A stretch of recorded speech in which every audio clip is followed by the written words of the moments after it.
Hi again, it's me Audrina Lane here, reading from my debut novel, Where Did Your Heart Go? And we are on the very final chapter, chapter 70, and it's part 2 of that chapter because it was a bit too long for me to get it all in one go. So, without further ado, because I don't want to keep you waiting any longer, we'll head on to the final part of the book. As the sound of the applause started to penetrate my ears, we broke apart and looked out across the sea of smiling, happy faces. I scanned the crowds and found my family. Charlotte, Sarah, Chris, and now Mitchell. Just behind them I saw Jack waving frantically at me, and I waved back. I turned to see Paul, still standing in shock, as I reached over and picked up the microphone. Once again, thank you everyone for coming today, and I'll let you finish your night off with the sensational soul voice of Rick Astley. Come on everyone, relive your past, just like I have. James took my hand and laughed at the comment. I don't remember us ever doing this in the past, he joked, making our way to the side of the stage. I paused to watch as Rick acknowledged the audience and then stood in front of the microphone. Thank you everyone for your wonderful welcome to Ross-on-Wye. It's my first visit, but maybe it won't be my last. The crowd went wild for a few more minutes, and then Rick spoke again. I'm going to start my set tonight with a song from 1988, a year that has already been mentioned this evening. I turned to James as he squeezed my hand in his. I would like to dedicate my first song to the newly reunited couple, James and Stephanie. I believe it played a part in their relationship back then, and I hope that hearing it now will be a good omen for the future. Rick glanced across at us standing in the wings as the familiar sounds of Together Forever hit the air. James glanced down at me and I looked up at him. You asked him to play this for us, didn't you? He asked. I nodded as we walked down the steps of the stage, Rick's voice floating through the night sky. I wasn't ready to go back into the crowds and to our various family and friends, so I led James across the grass towards the river's edge and the run of benches. As we neared our bench, it was my turn to squeeze James's hand, as the moonlight cast its silver glow over the area. James ran his free hand over the old wood. It's still here, he said. We walked round to the seat, and with the glow from the moon overhead, we could just make out our heart. It looked fresher than I remembered it. I looked a little closer and found a second, smaller heart not too far away, with the initials MC for CE. Realising it could only be Charlie and Mitch, who had drawn it there and possibly refreshed ours at the same time. Pulling me into his arms, I looked up into the beautiful blue eyes of my true love, my only love. I could see him gazing into mine as I pressed closer into his body, with the words of Rick Astley still alive in our ears. Then his lips met mine, and I surrendered fully to the feel of our bodies, reunited through the touch of our lips. Our hearts beating in time, I felt I had returned to the safety and warmth of home, escaping the wilderness I had spent the last 24 years of my life in. He sank down onto the bench and James pulled me onto his laps as he took my hand in his. Gently he traced a heart onto my palm and then brought it up to his lips to kiss it. Stephanie, I believe I'm falling in love with you, he breathed. James, I know I'm falling in love with you, I replied. Neither of us said another word as we sat together and watched the moon sparkle on the water in front of us.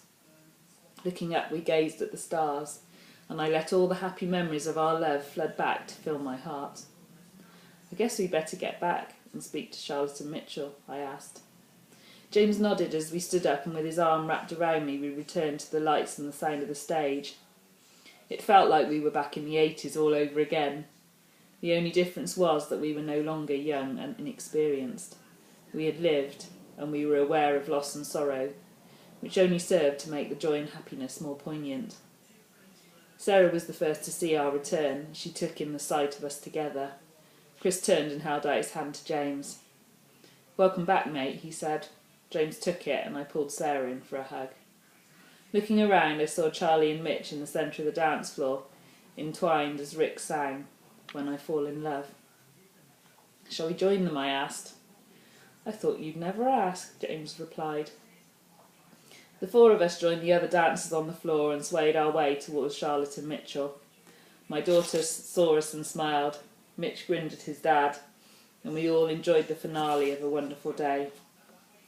As Rick Astley took his final bow and encore, Sarah and Chris said goodbye and went home. Charlie and Mitch joined up with the other guys and girls from their dance group and went to the nearby bar. I could hear the beat of the dance music starting to fill the sudden silence of the air around us. "I guess I better just check on work before we leave," I said. At the bus I saw Jack, Mark, Paul and Ian sitting on the grass outside, beers in their hands. "What a day," Paul exclaimed when we reached them. "A fantastic day," I replied. "You had us all fooled," Ian said. "I only guessed who he was a week ago," I admitted, "but I couldn't resist playing along and keeping you guys in the dark. It was great fun." "Couldn't have worked out any better though. The crowd loved it," Mark said, joining in. "Yes, a million hankies filled with tears of joy at the romance of it all," Jack said dramatically. I nudged him with my foot as he looked up and smiled at me. "You deserve all the happiness you can find," he finished. "Well, if it's okay with you guys, I'm going to go home before I fall asleep standing up," I said. "Sure, Steph, we'll finish up here and then sleep in the bus so we can have another couple of brews." After saying goodbye to all of them, I felt James's arm around my shoulders as we wandered across the grass towards home. As we walked together in silence, I couldn't have asked for a better ending to the day. When we reached the car park for the swimming pool, I turned to James. "I have something for you," I said.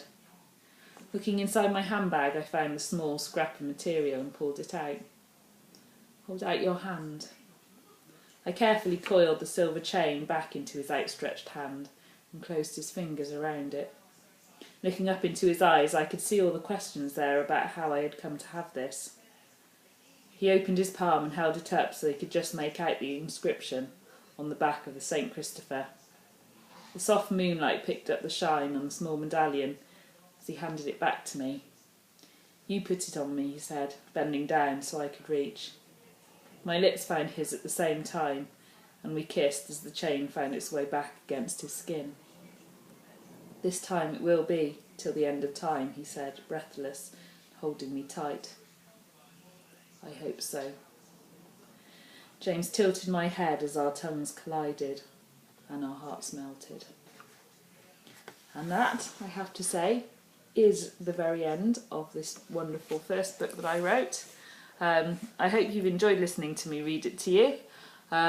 If you have, feel free to share the links with all your friends and family, or if you want to read the book again, then obviously you can grab it on Amazon. It's there in both ebook format and paperback format.